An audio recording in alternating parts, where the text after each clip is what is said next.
AITA for not forgiving my brother after his fiancée falsely claimed I got her pregnant? I am a 35-year-old man running a small computer repair shop in town. I make a decent living. I pay my taxes and mind my own business. Nothing extraordinary, nothing luxurious. Just a 35-year-old guy managing his life. I did not think such an ordinary life could make me a target, but I was completely wrong. My older brother, Raphael, 38, has always been the organized guy, married young, divorced without drama, and seemingly someone who had his life well in hand.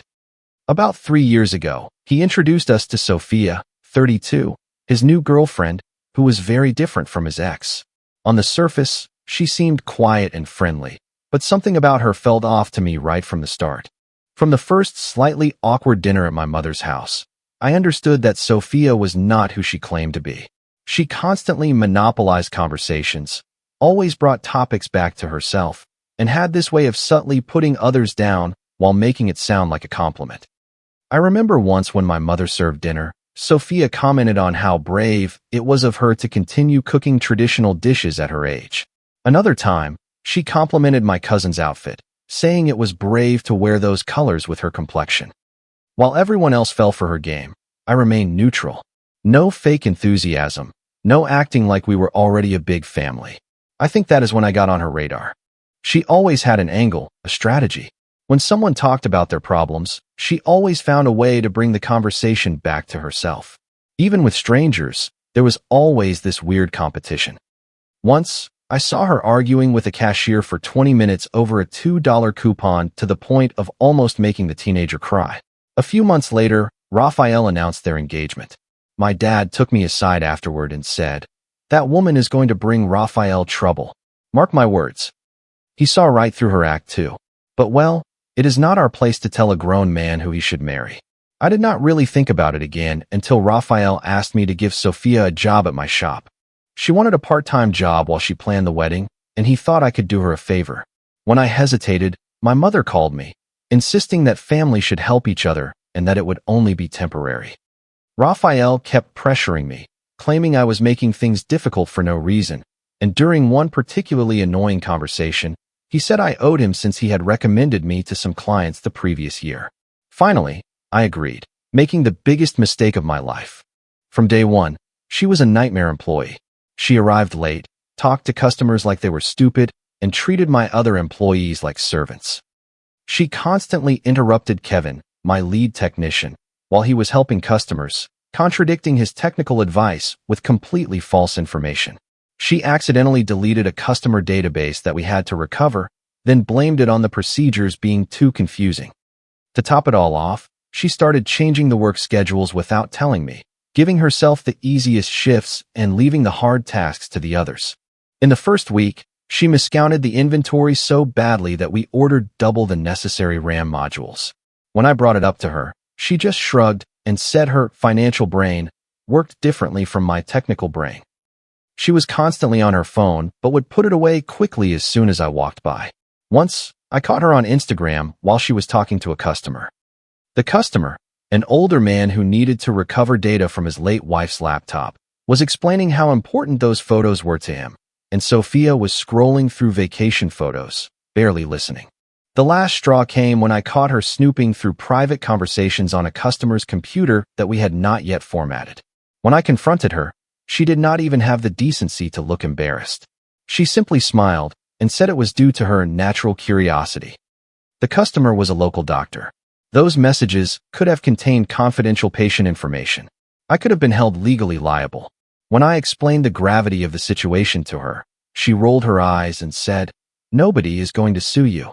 Don't be so uptight." After a month of this circus, I fired her. I was not mean about it. I documented everything. I showed the proof to Raphael, and he seemed to understand. But that night, he called me back after clearly having talked with Sophia. His tone had completely changed. "You just didn't give her a chance. She's really upset about how you treated her." I told him I had given her plenty of chances and that everything was documented. "Yeah, sure," he spat. "You've always been like this. You think you know everything. Too proud to help your own family. She's going to be my wife, and you do this? Go to hell." That is when things got weird. At family gatherings, Sophia completely ignored me or made passive-aggressive remarks that no one else seemed to notice. Then her behavior changed. She started finding excuses to be alone with me, brushing against me as she passed, making suggestive comments just loud enough for me to hear. I kept my distance without being disrespectful. Once, at a Labor Day barbecue, she cornered me in the kitchen. Everyone else was outside. She stood too close, asked if I was still mad at her, and slid her hand down my arm. I stepped back. I told her everything was fine, but that I had to help my dad with the grill. Then I walked out. I caught her watching me for the rest of the day with a strange smile. After that, everything went to hell. 3 months ago, the door to my shop flew open right at closing time. Raphael stormed in, his face contorted with rage. "You're dead," he screamed, loud enough for Kevin, who was finishing up something in the back, to come running. "Sophia is pregnant. She says you're the father. Do you have something to explain?" I stood speechless for several seconds. Then I told him he was completely wrong. I had never touched Sophia, never had any kind of relationship with her. Raphael did not believe me. He jumped over the counter, grabbed my shirt, and Kevin had to pull him back. "Sophia gave me details and dates that match," he growled as Kevin pushed him toward the door. "I don't see her making this up." Within a few days, my reputation was destroyed. My mother cried on the phone, saying I had betrayed the family. My cousin Valeria sent me a 3-paragraph message saying she always felt there was something shady about me and that I was lucky Sophia was not pressing charges for what happened. My uncle Dev called me directly. His voice was cold. "You have no shame. Taking advantage of your own brother's fiancée. You disgust me." My aunt uninvited me from a family dinner. Everyone wanted to stay away from the monster I had supposedly become. My dad was the only one to call out this nonsense from the start. "That woman has been looking for a way to cause trouble since day one," he told me. "We're going to fight this." Nobody else, not a single person, asked for proof. No one questioned Sophia. They took her word as gospel truth while she walked around with that smug, victorious smile, knowing she had cornered me. But this was only the beginning because I was not going to keep my head down and accept this.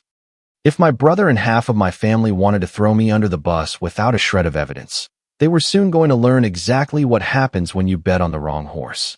2 weeks after Sophia dropped her bomb, things got even worse. Instead of anyone coming to their senses and questioning her story, I found myself sinking deeper into a swamp of silence and suspicion. The accusation spread beyond the family to neighbors, my mother's co-workers, people at the gym. In a town this size, rumors travel fast. And suddenly, I was that guy, the quiet dude who fixes computers who turned out to be a predator. I noticed the changes immediately.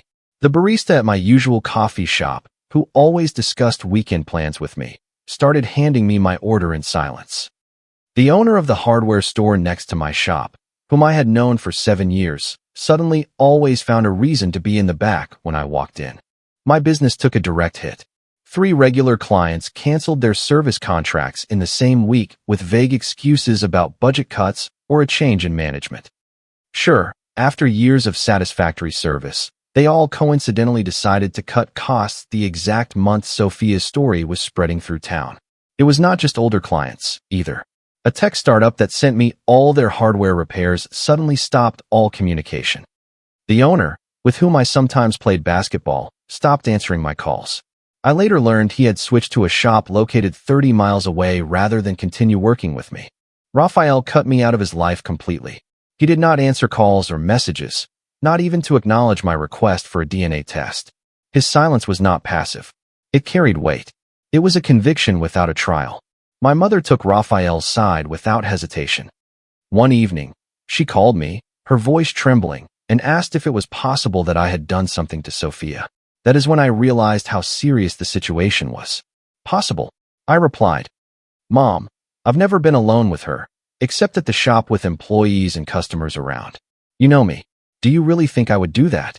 She hesitated before answering. That hesitation said everything. But my dad, he was my rock through all of this. Your brother has been blind since the day he met her, he told me. And your mother always takes his side. It has always been like that. He helped me start documenting everything, building a case. Meanwhile, Sophia played her role with disturbing precision.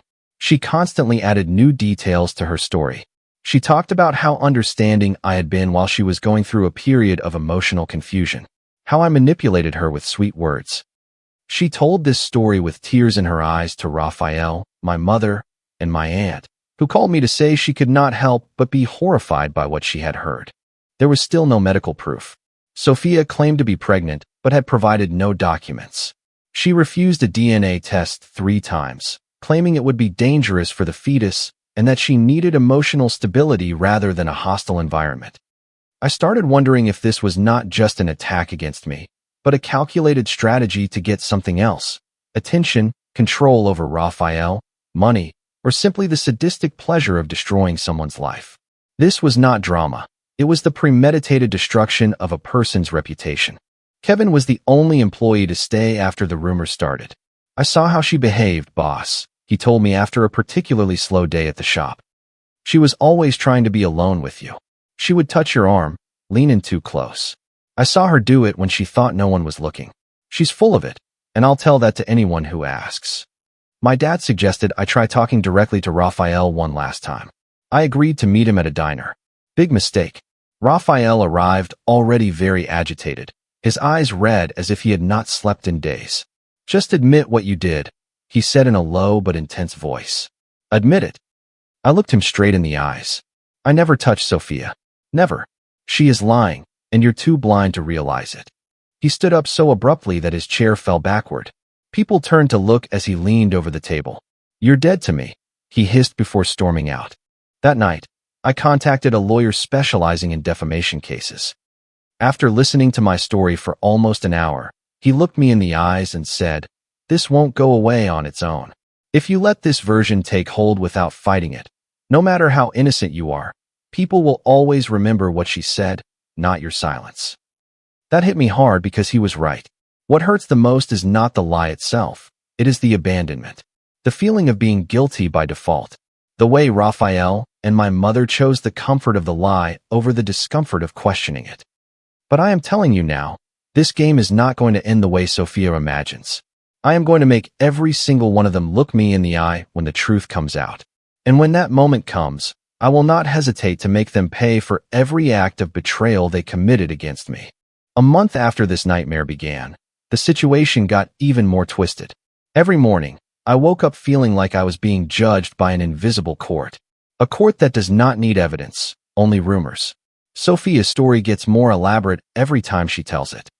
Now, she claims she came to my shop after hours, that we stayed alone late into the night, that I bought her food as an excuse to get closer to her. She tells her lies with such conviction that I almost come to admire her acting skills.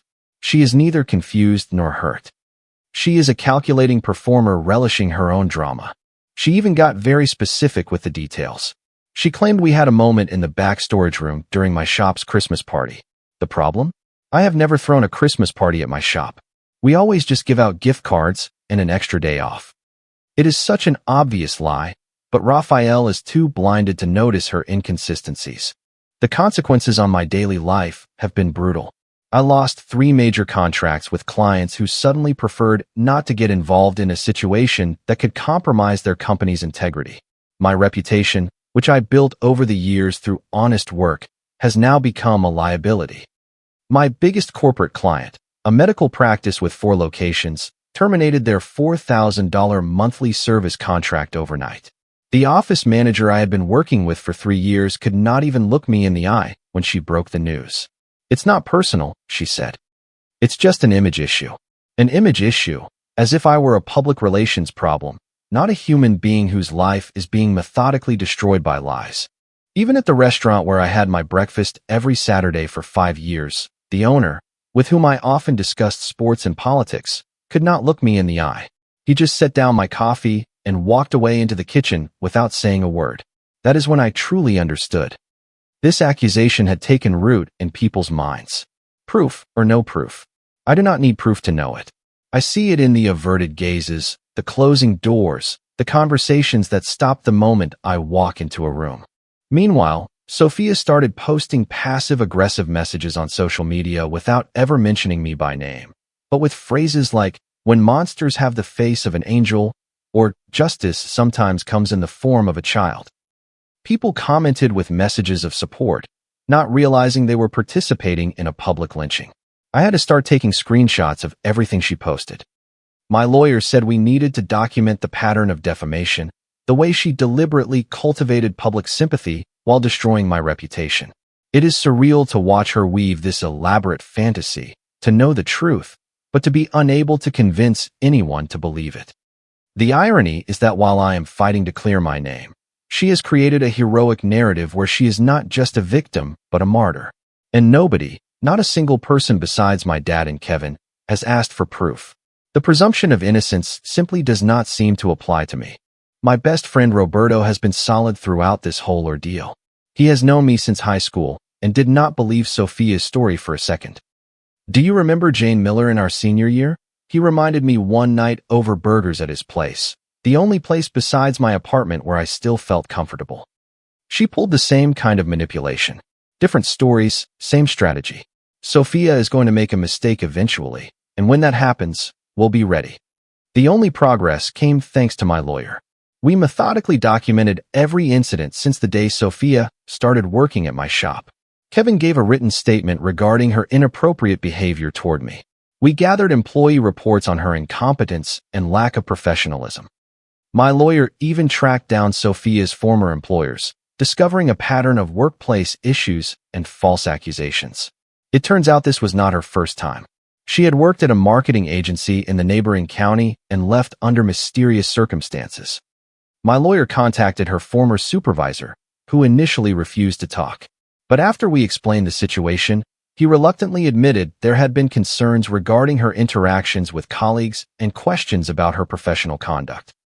Nothing specific enough to be used legally, but enough to establish a pattern. We started the process to legally compel Sophia to take a DNA test once the pregnancy was far enough along to pose no risk. It is not simple. There are protocols, deadlines, and authorizations from agencies that do not share my sense of urgency, but it is a path to the truth, and that is what keeps me going. I also started documenting everything: the dates, names, behaviors, exact phrases. My dad helps me a lot, talking to people who know Sophia, looking for inconsistencies in her story. Then things went from bad to worse. I was closing my shop late one night when Raphael pulled into the parking lot. He had clearly been drinking. I could see it in the way he moved, aggressive and unsteady. I stayed inside and locked the door. He started banging violently on the glass. "Come out and face me, you coward." I was about to call the police. But before I could do it, Raphael picked up a brick from the flower bed and threw it through my window. Glass shattered everywhere. Then he climbed through the opening, cutting himself in the process, and rushed at me. I am not proud of what happened next, but it was self-defense. I stepped aside, and he crashed into a display case. When he got back up, I punched him once, clean, right on the jaw. He collapsed. The neighbors must have heard the noise. The police arrived 5 minutes later. They took statements and noted the damage. Raphael was arrested for destruction of property and attempted assault. Unlike previous times, this time I pressed charges. I had had enough of letting him get away with it. My mother called me that night, crying uncontrollably. "How could you?" she kept repeating. "He's your brother, and you're sending him to jail." When I tried to explain that he had attacked me, she cut me off. "I don't have a son who would do such a thing," she said before hanging up. My dad arrived just as they were putting Raphael in the police car. "Are you okay?" he asked me. I nodded. We watched the car drive away. "You did the right thing by pressing charges," he said softly. "He has to face the consequences. But remember, he's still your brother." "Sure doesn't feel like it," I replied. "It stops now," my dad said. "Tomorrow, we push even harder for this test." I am not naive. I know that even if a DNA test proves I am not the father, some people will continue to believe that something must have happened, that where there is smoke, there is fire. I may never get back everything I have lost, but I am not going to let Sophia get away with this. She might have won the first round, but I have the patience, the resources, and the determination to fight her on her own turf. What she did is not a mistake. It is destructive defamation. And I will answer every blow, but mine will be surgical and precise. 3 months have passed, and my life has become an emotional wasteland. Every day is a carbon copy of the previous nightmare. Waking up, pretending to live, carrying the weight of constant suspicion for something I did not do. My routines have become mechanical. The isolation has dug a hole so deep that I sometimes wonder if I will ever manage to climb out of it. Business has dropped by almost 70%. Most days, I stay alone in the shop while Kevin handles the few repairs that still come in. I have had to dip into my savings just to pay rent and bills. It is not just my reputation under attack, it is my livelihood. I started taking a different route to work, avoiding the main streets where I might run into people I know. It is exhausting to constantly see that spark of judgment in people's eyes. Yesterday, I heard a customer whisper to Kevin, asking if that guy still owned the store. Kevin, to his credit, firmly defended me, but the damage was done. I stayed in the back room until the customer left. But today, something changed. The darkness finally started to recede. The truth, the real, verifiable truth, broke through the wall of lies. After weeks of legal back and forth, we finally got what I had been asking for since day one, the test. My lawyer had to fight hard to get it. Ultimately, the judge ordered a prenatal paternity test that posed no risk to the fetus. Sophia's lawyer tried everything to delay the procedure, claiming she was emotionally unstable, that the test could have irreversible consequences, and that he did not want to expose the victim to more pressure.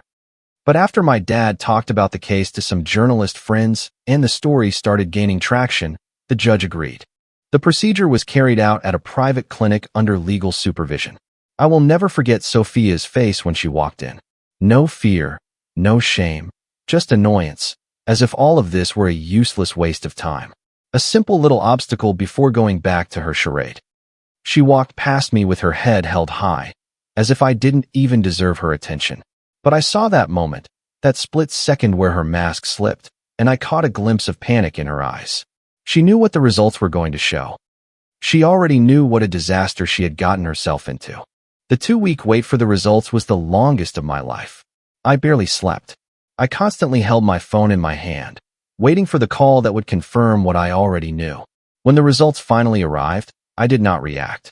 I sat at my desk staring at the document.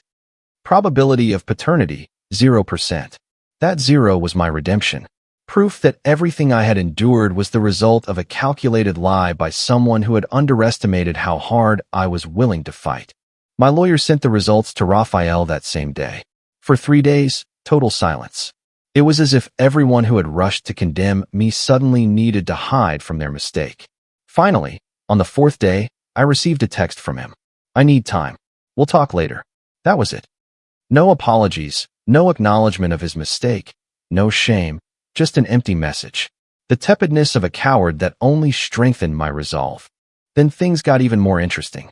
My lawyer, who was investigating the case in preparation for a defamation lawsuit, discovered inconsistencies in the medical documents provided by Sophia, altered dates, non-existent doctors, formats that did not match the clinic she claimed to have used.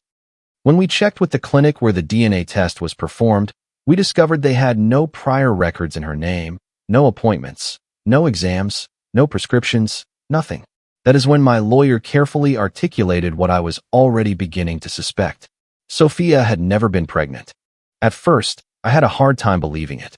Not because I trusted her, I already knew she was a fraud, but because it seemed inconceivable that someone would go that far just to destroy another person. Faking a pregnancy, forging documents, maintaining this lie for months without flinching.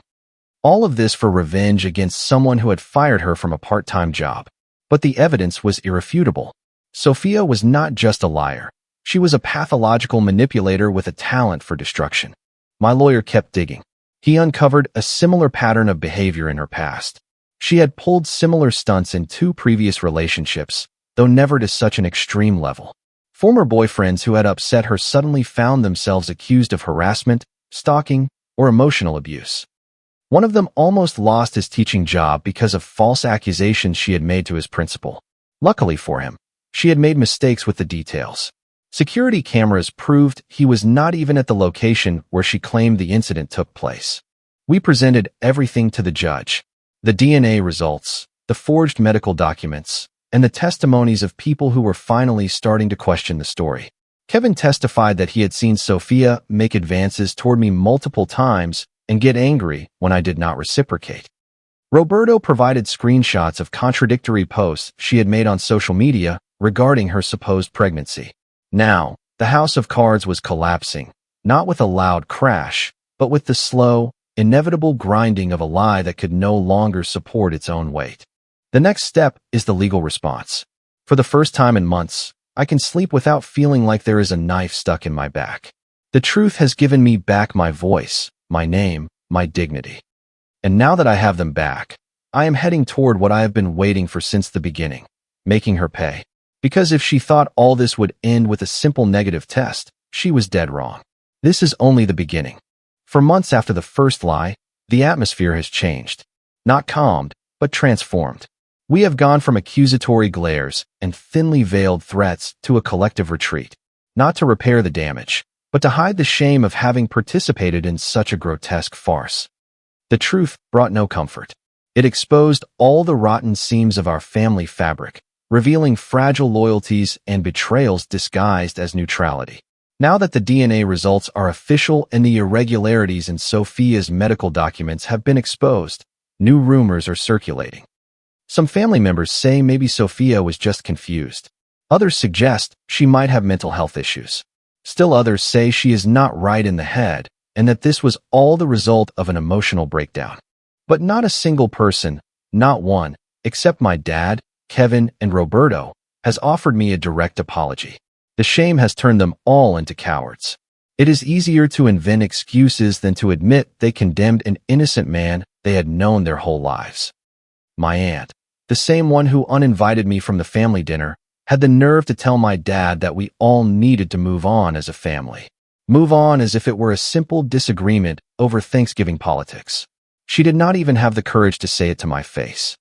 My cousin Valeria, the one who sent me that 3-paragraph message to condemn me, now acts as if nothing happened. Last week, she sent me a casual invitation to her kid's birthday party. No acknowledgement of how she treated me. No apology. Just this bizarre pretense that everything is back to normal. Raphael finally resurfaced, but not in the way I imagined. He came to my apartment, looking exhausted and pale. He could not look me in the eye when he told me that Sophia had confessed to making everything up. No pregnancy, no relationship, nothing. She admitted doing it because she was furious that I had fired her. According to her, I had humiliated her and she had to make me pay. Raphael spoke like a broken man, but I felt no compassion. Learning that a grown woman could maintain a lie for months, fake a pregnancy, forge documents, and nearly destroy an entire family out of pure vengeance triggered an anger in me so cold that I could not even react. I just watched him as he repeated that he did not know what to say and that he would understand if I never wanted to see him again. Everything in me wanted to remind him that he had tried to physically attack me, that he had chosen a woman he had known for 3 years over his 35-year-old brother. Instead, I simply said, "Get out." He tried to speak again. I raised my hand. "Leave." He left without saying a word. The next day, I received a message from Sophia. The first direct contact since this all started. No apologies, no guilt. She wrote, "I know everything got out of hand, but I'm going through a difficult emotional time and I didn't fully understand the consequences of my actions. Please drop the lawsuit. Do it for Raphael, if not for me." Reading those words, I had to reread them a few times to grasp the audacity. This woman who spent months defaming me, who fueled this lie, who encouraged it on social media, was now asking me to show compassion. She was asking me not to destroy what she herself had blown to pieces. I did not reply. Instead, I met with my lawyer and told him to proceed with the lawsuit for defamation, forgery, and emotional distress. We also calculated the financial damages, the lost contracts, the equipment I had to sell to keep the business afloat, the damage to my reputation that will take years to repair. The total exceeded $200,000 in direct losses, without even counting the future impact on the business or the emotional damage. It is no longer just about clearing my name. That is already happening. It is about setting a precedent. Let Sophia and everyone who participated in this lie understand that words have consequences, that actions carry weight, and that no one has the right to destroy another person's life out of anger, jealousy, or resentment. Some will call it revenge. I call it justice. I do not care if it takes a long time or if the punishment is not severe enough. What I want is a record. An official document stating clearly that I was defamed, that lies were spread about me, that I was persecuted for no reason. I want Sophia to face that stain every time she applies for a job. I want her to know there is a court ruling contradicting her whispered version of events. I want Raphael to remember that his blind faith in a lie turned me into an outcast. This is not impulsive revenge. It is meticulous justice, a restoration that does not seek to shout but to establish the facts. Everyone who participated in this nightmare will face the consequences with the same coldness they showed when they condemned me. 6 months after this poison was released, and today, looking back at the emotional storm, the losses, the isolation caused by a carefully constructed lie, I can say that the truth has not only been legally recognized, but it has brought real consequences. Justice spoke with the relentless weight of evidence, cross-examinations, forensic medical reports, and testimonies that dismantled Sophia's illusion piece by piece. The final hearing took place last week, officially closing this chapter. But let's be honest, the wounds caused by this kind of betrayal do not heal with a verdict. They stay under the skin, soothed only when the abuser pays for the damage caused. The hearing was unforgettable, not as a dramatic climax, but because for the first time, I saw everyone involved gathered in one place, forced to face the truth without excuses or loopholes. Sophia arrived dressed with studied restraint, feigning a calmness that crumbled within minutes when the evidence was presented. When my lawyer showed the forged documents, ultrasounds belonging to other patients, falsified medical records, pregnancy certificates from non-existent clinics, there was no defense left. It was so blatant, so grotesque, so obviously built on lies that even her lawyer just nodded and asked for leniency, citing emotional distress and temporary mental instability as mitigating circumstances. Then came the turning point. When the prosecution presented the final evidence, the clinic records compared to Sophia's documents, the inconsistencies in the timestamps, the metadata extracted from the PDF files she had submitted, her lawyer leaned toward her and remained silent. She did not confess. She did not cry. She just sat there, blinking as reality caught up with her. Her lawyer asked for a recess. When they returned, he quietly submitted a statement acknowledging that the documents were forged and that no pregnancy had ever existed. It was not a breakdown. It was a defeat without a fight. Raphael witnessed the whole confession. His face grew paler and paler. Not once did he look at me. My mother was not present. She claimed to be sick, but my dad later told me it was simply shame. She did not have the courage to face the situation. My dad sat behind me the whole time, a solid presence at my back. Kevin and Roberto sat on either side of me, the only people besides my dad who had believed me from the start. When the judge announced the ruling, my dad put his hand on my shoulder. That simple gesture was worth more than 1,000 words. The verdict was clear. Sophia was found guilty of aggravated defamation, forgery, and causing emotional distress. She was ordered to pay a massive fine in installments over several years, along with a restraining order forbidding her from approaching or contacting me for at least 3 years. It was not a prison sentence, and that is not what I wanted. What I sought was a precedent, an official document validating everything I had said since day one, something that at least partially restores the dignity that a woman playing the victim stole without caring who she destroyed. The judge also ordered her to post a public retraction on the same social media platforms where she had spread her lies. Within 24 hours, she had to explicitly state that she had falsely accused me, that there had never been a relationship between us, and that she had entirely fabricated the pregnancy. Since the verdict, I have received messages from family members who had turned their backs on me. Some offer vague excuses, saying they did not know what to think or that they preferred to stay out of it out of caution. Others chose total silence, hoping time will erase their complicity. Raphael tried to call several times. I blocked his number. Whatever he has to say, I am not interested. The brother I knew would never have believed her lies. He would never have tried to physically attack me. He would never have abandoned me when I needed him the most. My mother left me a crying voicemail, begging me to talk to her. I have not called her back. Some betrayals run too deep to be fixed with tears and apologies. A year has passed. My business has not just recovered, it has grown. It was not immediate. For months, I worked with an almost empty schedule, surviving on a few repairs, and one loyal client who did not care about the rumors. I knew silence would not clear my name. So, I did what I do best. I fixed things myself.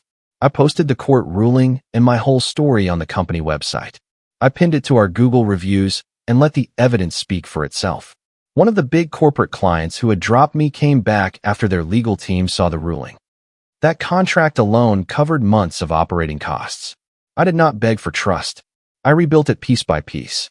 Then I hired 2 part-time employees and moved to a larger location across town. The court ruling became a public document, and little by little, the real story replaced the circulating lies. I learned from my dad that Raphael and Sophia divorced shortly after the trial. Apparently, the public humiliation was too much for their relationship. Raphael moved to another state for work, or maybe just to escape the memories. Either way, it is better for both of us.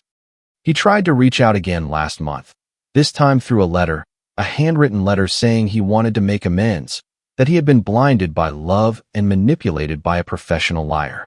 He said he missed his brother and wanted to rebuild our relationship. I burned the letter without finishing it. Some bridges, once burned, must stay that way. My mother and I have a fragile truce. We see each other during the holidays and exchange pleasantries, but the warmth is gone. She picked a side when it mattered most, and I cannot forget that. My dad and I are closer than ever. He stood by me when it counted. He never doubted me for a single second. We have dinner together every Sunday now. A new tradition born from the ashes of the old family dynamic. Kevin was promoted to shop manager, a position he earned by staying loyal when it would have been easier to leave. Roberto and I still meet up every week for drinks. Our friendship grew stronger after weathering that storm. As for Sophia, she moved across the country after failing to pay the first 3 installments of her fine. My lawyer says this is common. People think they can escape court judgments simply by moving. What she did not realize is that we were ready. We filed a motion to enforce the judgment in her new state. A few anonymous negative reviews popped up on my business profile shortly after she moved. Same writing style, same weird punctuation. We reported them. We built a digital trail. If she keeps playing this little game, we will sue her for harassment. The truth might have set me free, but it did not restore everything I lost. Some friends never came back. Some family relationships remained strained or broken. Some potential clients still hear rumors and prefer to take their business elsewhere. But I rebuilt something more solid from the rubble. A business that no longer relies on family ties and friendships built on loyalty tested by fire. They say revenge is a dish best served cold. I disagree. Justice, true justice, is not revenge, it is restoration. And that is what I got. Not perfect justice, not total restoration, but enough to look in the mirror every morning and know that when they tried to bury me, I refused to become a grave. Instead, I became exactly what they feared the most. Someone who would not stay down. Comment. Reading through this situation really made me think about how fragile trust can be and how quickly our worlds can turn upside down. Sometimes, the hardest lesson we have to learn is that protecting our peace means setting firm boundaries, even with the people we love the most. You do not have to keep a seat at your table for those who actively choose to misunderstand you or break your trust. It is during the darkest chapters of our lives that we discover who is truly standing by our side. Hold on to those rare people who offer you a safe space and believe in your integrity when things get tough. Real justice is not about getting even with those who wronged us. It is about quietly rebuilding your life, standing tall in your truth, and refusing to let bitterness define your future. I hope you always find the strength to advocate for yourself and the wisdom to walk away from toxic dynamics. Please take a moment to share your own thoughts on handling betrayal and finding healing in the comments below. Thank you for spending your time with me today, and remember to take care of yourselves out there. If you like the stories, don't forget to leave a comment and support the channel by subscribing. See you in the upcoming stories.